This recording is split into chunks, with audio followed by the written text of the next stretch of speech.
여러분, 오늘 특별히 이스라엘 백성들이 처한 곳은 광야였습니다. 이 광야였습니다. 광야는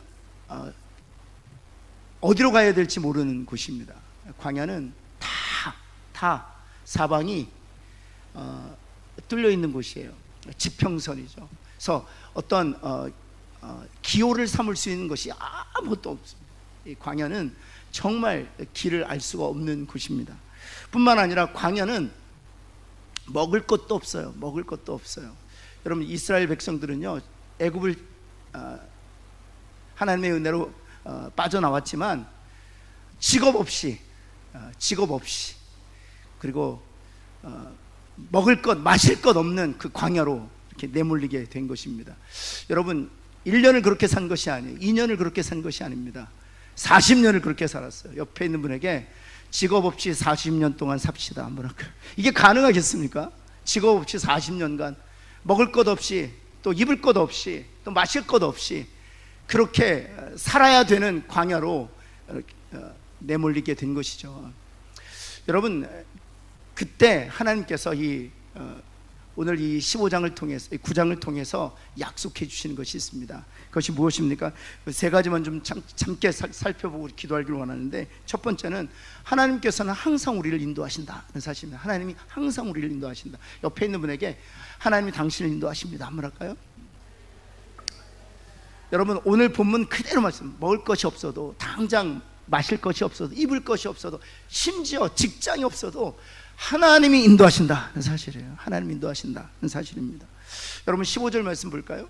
15절 말씀 보면 성막을 세운 날에 라는 단어로 시작합니다. 성막을 세운 날에, 그 다음에 구름이 성막 곧 증거의 성막을 덮었고 저녁이 되면 성막 위에 불 모양 같은 것이 나타나서 아침까지 이르렀다. 이제 불기둥과 구름기둥으로 이스라엘 백성을 인도하셨다는 사실이죠. 하나님이 친히 인도하셨다는 사실입니다. 근데 언제부터 하나님께서 인도하셨느냐? 무엇을 세운 날에? 성막을 세운 날에, 그때부터 하나님께서 불기둥과 구름기둥으로 이스라엘 백성들을 광야에서 인도하셨다는 사실입니다. 이 성막을 세운 날이라는 것이 무엇을 의미하는 것인지를 우리가 깊게 고찰할 필요가 있습니다. 여러분, 이 성막을 세운 날이라고 할 때 이 성막은 무엇을 의미하는 것입니까? 그렇다면 성막은 예수 그리스도를 예표하는 것이죠. 성막 전체가 다 예수 그리스도를 예표하는. 여러분, 그 번제단에서 소나 양과 비둘기가 우리의 죄를 위하여 대속물로 드려지는 것, 바로 예수님께서 대속물로 이 땅에서 제사를 드리시면 우리를 영원히 속하시려고 하는 하나님의 구원의 계획을 예표하는 것이었습니다. 뿐만 아니라 성막 안에 있는 진설병, 생명의 떡으로 오신 예수 그리스도를 예표하는 것이었죠. 등대는 빛으로 오신 예수 그리스도를 예표하는 것이었습니다. 그리고 그 분향단은 중보 기도자로 오신 예수 그리스도를 예표하는 것이었죠.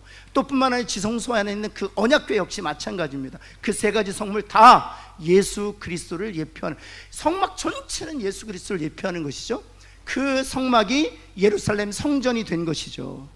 그리고 나서 고린도 전서에 가면 3장 16절 말씀 보면 하나님께서 바울을 통해서 이렇게 말씀하세요. 너희가 하나님의 성전인 것과, 그렇죠, 너희가 하나님의 성전인 것.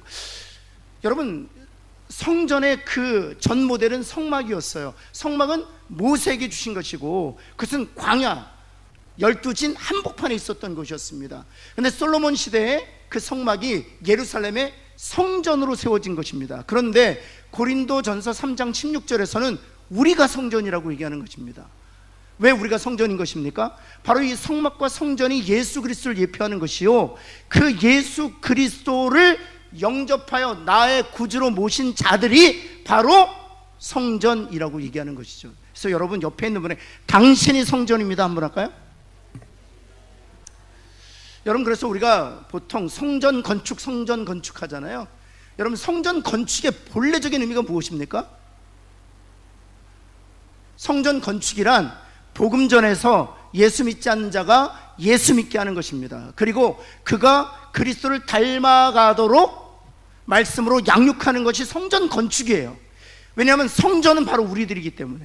그래서 성전 건축이라 함은 벽돌로 집을 짓는 것이 아니라 한 사람을 하나님께로 인도하여 예수를 모신 성전이 되게 하고 말씀으로 양육하여 그로 하여금 예수 그리스도의 형상을 닮아가게 하는 것, 그것이 비로소, 그것이 본질적인 성전 건축인 것이죠. 여러분, 그래서 이 땅에 벽돌로 지은 교회당이 아무리 많은들, 여러분, 예수님이 오실 때 천국에 그 교회당이 남아있을까요? 여러분, 처음 바다와 처음 하늘은 다 사라진다고 했어요. 그렇다면 이 처음 하늘과 처음 바다 가운데 있었던 그 벽돌로 지었던 예배당, 천국에 그대로 다 있을까요? 다 사라지겠죠. 그렇다면 그 하나님의 나라에 오로지 남게 될 이들이 누구입니까? 바로 예수 그리스도를 모신 진정한 성전들이 바로 천국의 구름대같이 남겠죠. 여러분, 그런 의미에서 다시 한번 옆에 있는 분에게 당신이 바로 성전입니다 한번 할까요? 따라서 성막을 세운 날에, 성전이 세워진 날에라고 얘기하는 것은 어떤 의미냐, 신약의 언어로 보면 예수 그리스도의 복음을 듣고 하나님의 은혜로 의롭다함을 얻어 하나님의 자녀가 된 그때로부터, 이런 뜻이에요. 그때로부터, 우리가 하나님의 자녀가 된 그때로부터, 구원을 받은 그 이후로부터 하나님께서 구름기둥과 불기둥으로 광야 같은 이 세상에서 우리를 친히 인도하신다는 사실이에요. 여러분, 그래서 여러분 한번 요셉을 한번 보십시오. 요셉이 구덩이에 던져지고 노예로 팔리고 심지어 죄수가 되었어. 그의 상황과 그의 환경은 사실 하나님이 인도한다라고 할 수 없는 상황이었습니다. 하나님의 뜻과 하나님의 계획과는 전혀 다른 차원의 삶을 가고 있는 것처럼 보였어요. 그런데도 불구하고 하나님은 요셉을 단 한 번도 떠나지 않으셨다는 사실이에요. 왜냐하면 구원받은 자였기 때문에 하나님께서 창세전을 택하시고 하나님의 때에 부르셔서 장차 오실 예수 그리스도를 믿음으로 말미암아 하나님의 자녀로 인체신 천국 백성이었기 때문에 구원받은 이후로부터 하나님은 요셉을 단 한 번도 떠나지 않으셨다는 사실이에요. 구덩이에 던져진 상황에서도, 노예로 살아가는 상황에서도, 그 다음에 죄수였을 때에도 하나님은 단 한 번도 떠나지 않았다는 사실입니다. 다윗 역시 마찬가지입니다. 구원받은 이후로 단 한 번도 하나님께서는 다윗을 떠나신 적이 없어요. 차릿한 동굴 가운데에서 억울한 심정을 억누르면서 하나님을 찬양하기로 마음먹었을 때에도 하나님은 그와 함께 하셨습니다. 여러분, 블레셋 왕을 돕기 위해서 떠났다가 십볼락에 거주했던 자신의 모든 가족들과 가신들이 아말렉 족속에 의해서 다 초토화되고 다 노예로 끌려갔을 그때에도 하나님은 다윗과 함께 계셨다는 사실이에요. 사랑하는 성도 여러분, 구원받은 이후로는 하나님 단 한 번도 우리를 떠나지 않으세요. 지금 우리의 상황이 요셉과 같은 상황이고 다윗과 같은 처절한 상황일지라도 구원받은 이후, 우리를 하나님의 자녀로 삼으신 이후로 단 한 번도 하나님 떠나지 아니하시고 항상 우리와 함께 동행하시며 우리의 갈 길을 인도하시는 하나님이신 줄을 믿는 저와 여러분 되기를 예수 그리스도는 축원합니다. 여러분, 그 리빙스톤이라는 사람이 있습니다. 한국말로 얘기하면 산돌이에요. 살은 리빙, 살아있다, 그런 뜻이죠. 스톤, 돌, 산돌이라는 이름을 가지고 있었던 사람이죠. 근데 그가 아프리카 선교사로 떠나지 않습니까? 여러분, 결국에는요, 아프리카 선교를 하다가 오지의 땅에서 죽음을 당해요. 그런데 그가 아프리카 땅에서 임종을 맞이할 때 주변에는 아무도 없었습니다. 여러분, 지금은 뭐 인터넷이나 뭐 핸드폰 같은 것이 잘 돼 있어서 선교사님들이 선교를 가도 어디에 있는지 위치 추적이 다 돼요. 근데 그 당시에는 여러분, 그 리빙스톤의 시신이 얼마 만에 발견되는 줄 아세요? 자그마치 6개월에서 7개월 만에 발견이 되었어요. 통신이 두절이 돼서 리빙스톤 이 선교사님이 살아있는지 죽었는지 생사를 알 수가 없는 거예요. 그래서 탐험가들을 삭을 주어서 보낸 연후에 6개월에서 7개월 만에 조그만 텐트에서 죽어있는, 혼자 외롭게 임종을 맞이한 리빙스톤 선교사님을 발견했습니다. 근데 그 리빙스톤 선교사님 머리맡에 성경책이 하나 있었다고 하죠. 그 성경책을 펼쳤는데 바로 이 말씀이 빨간 줄로 그어져 있었다고 해요. 외로움과 고독과 두려움과 공포 가운데 맞서 싸우면서 그가 마지막으로 임종 직전에 폈던 말씀은 바로 마태복음 20장 28장 20절 말씀이에요. 마태복음 28장 20절 말씀, 볼지어다부터 한번 같이 한번 크게 한번 읽어보죠. 이건 저의 리빙스턴 선교사님에게만 주신 말씀이 아니라 우리 모든 이에게 주신 말씀입니다. 같이 한번 읽겠습니다. 시작. 볼지어다 내가 세상 끝날까지 너희와 항상 함께 있으리라. 아멘. 우리가 구원 얻고 나서 한 번도 주님은 떠나지 않으신다는 사실이에요. 비록 외롭고 비록 고독하고 때로는 두려움과 공포와 맞서 싸우는 그런 상황 가운데 몰릴지라도 하나님은 단 한 번도 떠나지 않으신다는 사실이에요. 눈동자같이 우리를 지키실 뿐만 아니라 우리와 밤낮으로 동행하시는 하나님이신 것을 믿는 저와 여러분 되기를 예수 그리스도의 이름으로 축원합니다. 여러분, 두 번째, 오늘 이 본문을 통해서 우리에게 말씀하시는 것은 사람보다 하나님을 의지해야 된다는 거예요. 옆에 있는 분에게 사람보다 하나님을 의지하고 삽시다 한번 할까요? 한 번 더 합시다. 돈보다 하나님을 의지하고 삽시다. 예. 여러분, 정말 사람보다 돈보다 하나님 더 의지하고 사는 저와 여러분 되기를 예수 그리스도는 다시 한번 축원합니다. 여러분, 이렇게 하나님께서 성막을 세운 이후 이스라엘 백성들을 하나님의 자녀 삼으신 이후로 하나님께서 불기둥과 구름기둥으로 인도하셨거든요. 그런데 여러분, 그것을 알았던 모세가 그것을 잘 알고 있었던 모세가 여러분, 하나님께서 불기둥과 구름기둥으로 인도하신 첫날 어떤 일을 하는 줄 아세요? 성막을 세우고 불기둥과 구름기둥이 나타났어요. 그리고 이제 출애굽 40년 동안 하나님께서 친히 인도하시겠다고 약속하셨습니다. 다 보았어요. 모세가 그 첫날에 모세가 한 것이 무엇이냐면 10장 한번 볼까요? 10장 말씀을 보면 처남을 만나요. 처남의 성경 퀴즈예요. 처남의 이름이 뭘까요? 모세 처남의 이름? 그럴 줄 알았어요. 모세 처남 이름까지는 어렵죠. 호밥 한번 볼까요? 한번 보시겠습니다. 10장 29절 말씀. 모세가 모세의 장인 미디안 사람 르우엘의 아들 누구? 호밥. 옆에 있는 분에게 모세의 처남은 호밥이었다 뭐랄까요? 호밥. 호떡이 아니라 호밥. 호밥에게 이르되, 그렇죠, 호밥을 만났어요. 자신의 처남 호밥을 만나서 이 호밥과 40년을 미디안 광야에서 같이 살았었어요. 근데 그 호밥이 모세를 찾아온 거예요. 민족의 지도자가 되어서 지금 미디안 광야를 지나고 있다는 소식을 듣고 이 처남이 찾아온 거예요. 그리고 나서 이 호밥에게 무엇을 요청하냐 하면, 여호와께서 주마하신 곳을 우리가 행진하나니 우리와 동행하자 하는 거예요. 우리와 동행하자, 나와 함께 동행하자. 그리하면 우리가 선대하리라, 그 삭을 죽겠다 하는 것입니다.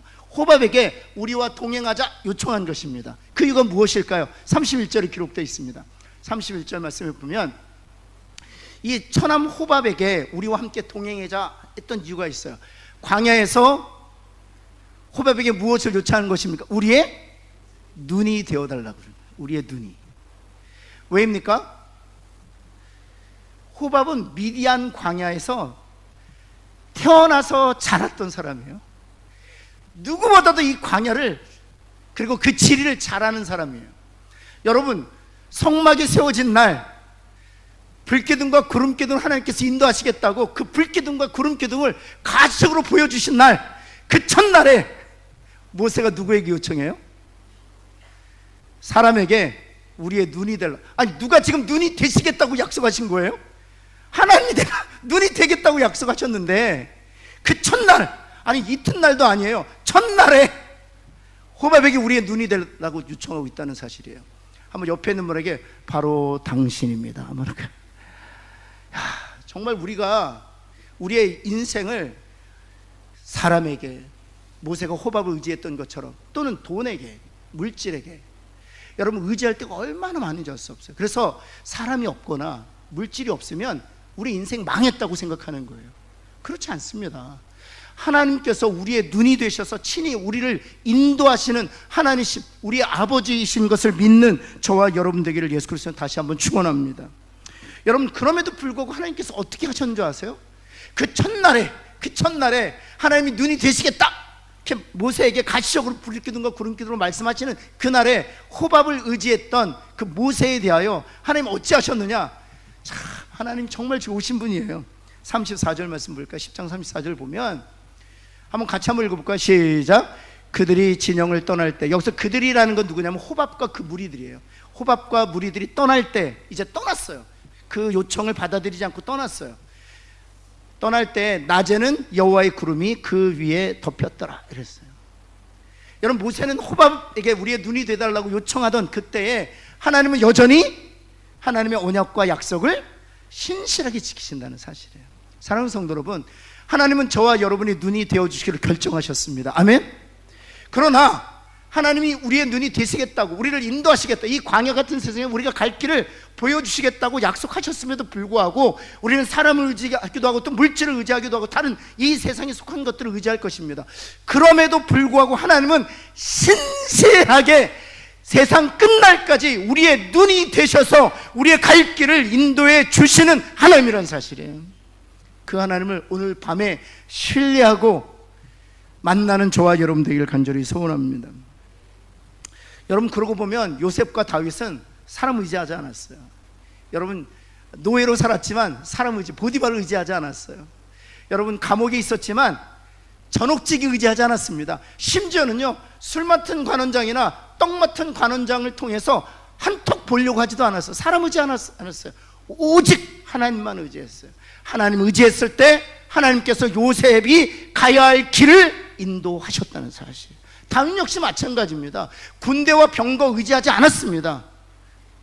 말을 의지할 수 있었을 때 말의 힘줄을 다 끊어내므로 오직 하나님만 의지하기로 결정했던 사람이 바로 다윗이에요. 그렇게 하나님께서 다윗의 인생 가운데 갈 길을 항상 보여주셨다는 것이죠. 여러분, 그래서 잠언 16장 9절 말씀에 보면 하나님께서 잠언 기자를 통해 이렇게 말씀하세요. 뭐라고 말씀하시냐면, 사람이 마음으로 그 길을 계획할지라도, 그렇죠? 사람이 마음으로 그 길을 계획할지라도 그 걸음을 인도하시는 분은 누구시라고요? 맞아요, 여호와 하나님이세요. 우리가 우리의 뜻대로 또는 사람을 의지하면서 또 이 세상에 속한 것들을 의지하면서 우리의 길을 계획할지라도 하나님이 그 걸음을 인도하신다는 것입니다. 왠 줄 아세요?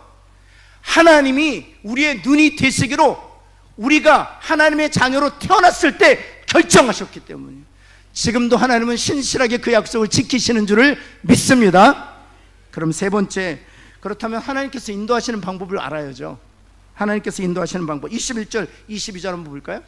인도하시는 방법, 구체적인 방법을 좀 아시면 좋겠는데요. 혹시 구름이 저녁부터 아침까지 있다가 구름이 떠오를 때에는 어찌했어요?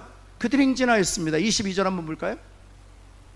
머물러 있을 동안, 구름이 성막에 머물러 있을 때에는 진영에 머물렀다는 것입니다. 근데 여기에 보면 22절 상반절을 보면 이틀이든지 한 달이든지 1년이든지 구름이 머물러 있으면 어찌했다고요? 머물렀다는 것입니다. 머물렀다는 것입니다. 여러분, 지금 머물러 계세요? 아니면 지금 행진하고 계세요? 아니면 뒤로 가고 계세요? 여러분의 인생을 한번 잘 지금 현재 여러분의 상황을 잘 점검해 보세요. 여러분 지금 그냥 머물러 계세요? 아니면 후퇴하고 계세요? 아니면 전진하고 계세요? 아니면 나아가고 있으세요? 아니면 더 낮아지고 계세요? 여러분, 어느 방향이든 상관없어요. 하나님이 인도하시면 그 길은 가장 선한 길인 줄을 믿습니다. 그렇다면 하나님께서는 출애굽 때 이스라엘 백성은 구름과 불기둥으로 밤낮으로 인도하셨다면 지금은 어떤 방식으로 인도하시느냐? 구름기둥과 불기둥이 상징하는 바는 바로 이것입니다. 무엇인가 하면 말씀과 기도로 하나님께서 오늘 우리를 인도하신다는 사실이에요. 첫 번째는 말씀으로, 두 번째는 기도로 한번 따라, 말씀과 기도로 인도하십니다. 그래서 말씀 기둥과 기도 기둥을 붙드는 것이 굉장히 중요해요. 말씀 기둥과 기도 기둥을 붙드는 것이 중요합니다. 첫 번째, 말씀으로 인도하신다라고 말씀하시는데요. 말씀으로 인도하신다. 특별히 말씀으로 어떻게 인도하시냐면, 베선 해밀턴이라는 여인의 이야기를 좀 제가 들린 적이 있었어요. 호주에 살던 티네이저인데 서핑 선수였습니다. 서핑 연습하다가 상어의 공격으로 인해서 왼쪽 팔 하나가 물려 뜯겨져 나가게 되죠. 그리고 나서 이제 실에 빠지게 된 거예요. 왜냐면 팔 하나가 없잖아요. 그리고 서핑 선수로서는 균형을 잡을 수가 없기 때문에 더 이상 선수로서 활동할 수가 없게 되었습니다. 그때 교회 주일학교 선생님을 통해서 주신 하나님의 약속의 말씀이 있었어요. 예레미야 29장 11절 말씀에 현대인의 번역으로 한번 보시겠습니다. 한번 같이 한번 읽어볼까요? 시작. 너희를 위한 나의 계획은 내가 알고 있다. 그것은 너희에게 재앙을 주려는 것이 아니라 번영을 주고 너희에게 미래와 희망을 주려는. 이 주락교 선생님이 예레미야 29장 11절 말씀을 벳서니 해밀턴에 주면서 하나님께서 벳서니 너에게 주는 약속의 말씀입니다. 지금 내가 볼 때는, 육신적인 눈으로 볼 때는 지금의 상황이 재앙 같지만 하나님의 계획이 있다는 거예요. 그 계획은 재앙을 주려는 것이 아니라 미래와 희망을 주려는 계획이라는 사실. 이 약속의 말씀이 이 벳서니한테는 가이드라인 된 거예요. 그렇지, 지금 내가 당한 이 상황은 재앙이 아니라 오히려 하나님의 계획인데, 어떤 계획인가? 미래와 희망을 주는 하나님이 나를 향하신 계획이다. 결국에는요, 전미 챔피언 선수권 대회에서 우승을 차지하게 됩니다. 그리고 신앙인으로서 많은 곳에 다니면서 하나님께서 하신 일들을 간증하죠. 여러분 인터뷰를 보면은요, 그 자매가 왼쪽 팔 물린 곳을요 의수를 차지도 않아요.